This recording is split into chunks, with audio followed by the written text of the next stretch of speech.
Back in the fall, I went camping with my boys, and we got up the next morning. Of course, the fire was still going, so I knew I had to put out the fire before we left. And so I went down to the creek, and I had this big water container, and I began filling it up with water, and then I would bring it to the fire, and I would put water on it to put it out. And when I got back, I noticed that my son, my 3-year-old Garnet, he had this container.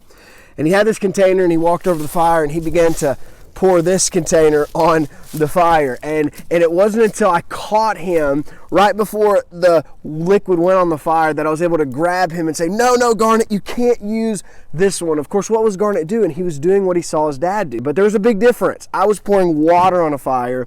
He was putting lighter fluid on a fire. You know, I think as Christians, what some of us do is we try to put lighter fluid on our sin. And what I mean by that is we take the law and we take the rules, we take these do nots, and we try to make it an external thing. But that's like putting lighter fluid on your sin. It's not going to help it, it only makes it worse. Instead of using lighter fluid, instead of using the law, what God wants you to do is to use the gospel. That's pouring water on your sin. Galatians would tell us to walk by the Spirit and you won't gratify the desires of your flesh. So instead of looking to an external law, which is like lighter fluid, instead look to the inward spirit and walk in the Spirit. And by walking in the Spirit, you won't gratify the desires of your flesh. And knowing that it's He who lives in you and through you. So you wake up in the morning and say, God, I can't live the perfect life you want me to live, but Christ, through me, in you, I can walk by the Spirit, and I can say no to sin and yes to God. So when it comes to your sin, stop trying to fight it with the law. Instead,